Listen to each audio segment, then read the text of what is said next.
All right, everybody, welcome to the Mxgp of Switzerland. This is the first round of the MX Bikes Mxgp series. They finished the series, but with me wanting to learn motocross, I decided to pick up the season pass. It's a pretty good value, 18 bucks, and you get 10 tracks, high res and low res. As you'll see here, I did figure out pretty quickly that, at least for me, I have to ride these tracks slightly different than I would the American motocross tracks. They're a lot more ruddy, a lot more choppy, brake bumps, acceleration bumps.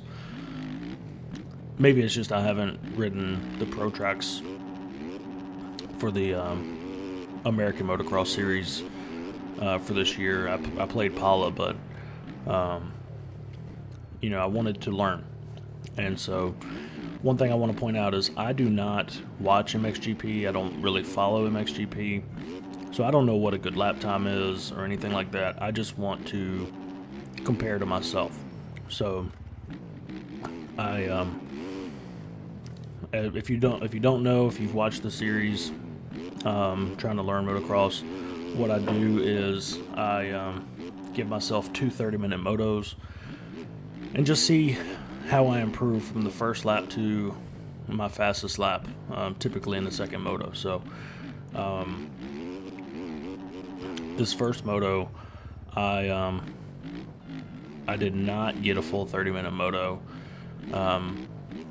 As some people know, my wife is pregnant. She could be going into labor at any moment, and she needed me, so I cut that moto short to go help her. And the priority was not this at that point. So the first lap I did was like a 154 or something, and but this is the fastest lap I did in Moto 1, and I learned a lot in the 50 minutes to an hour or whatever it was that I actually got with this track. I learned a whole lot, and maybe that will carry over to other motocross tracks. One of the biggest ones that I learned was using my rear brake only. I use an Xbox Elite Series 2, and I have scuff paddles on the back of it. I have my rear brake set to one of the paddles, more or less just so that it's out of the way.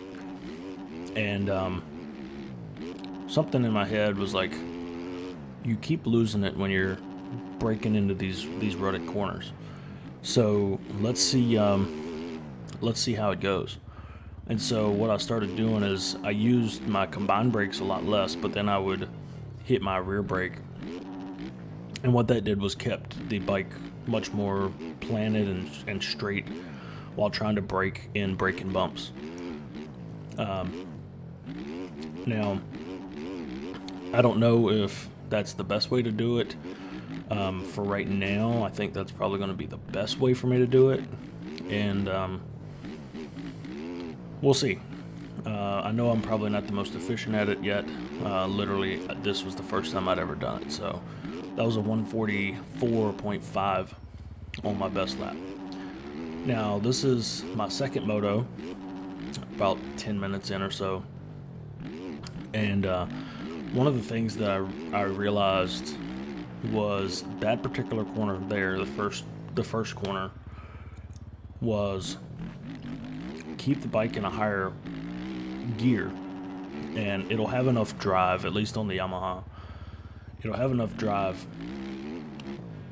to pull it through the corner in third or fourth gear.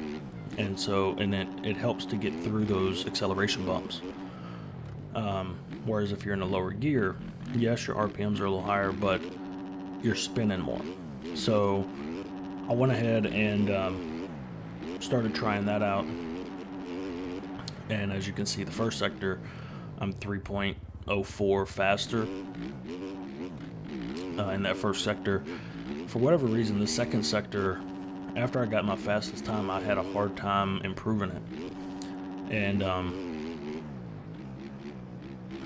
But I feel like on this one, or maybe the next one, I did improve my second sector tab. Yeah, no, this one was actually, I was down about 4/10 or 4/100ths of a second at this point in this lap. But I was learning, I was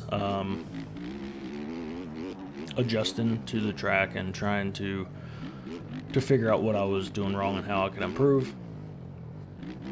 And I'm already 10 seconds faster than my first sight lap, so now I know on my sight lap I had that crash, but yeah, so this one was 1:42.9, so that's a lot better. Now this is the last one. I did not improve my best time, but I did improve my ideal time by a small margin here. But like, I came through there, you see, in fourth gear, and it had plenty of power to get out of that corner. And so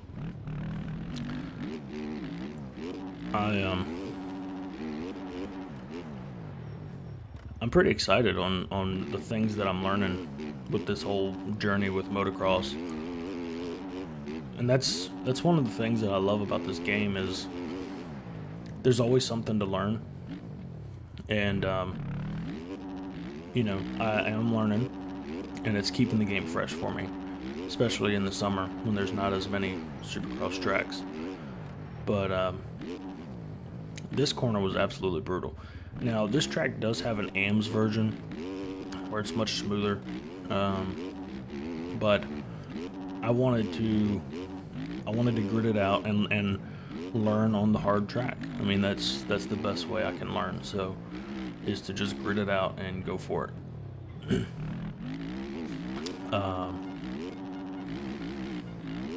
It's got some good booters on it, but the corners and the ruts are extremely important on this track, and having a bike setup that is halfway decent is also extremely important. Again, I don't know if my line choice was the best through all this, but I did learn a lot, and I'm extremely proud of myself. My best time and my ideal time was about 12 seconds faster than my first one, so hope you guys are enjoying. As always, God bless.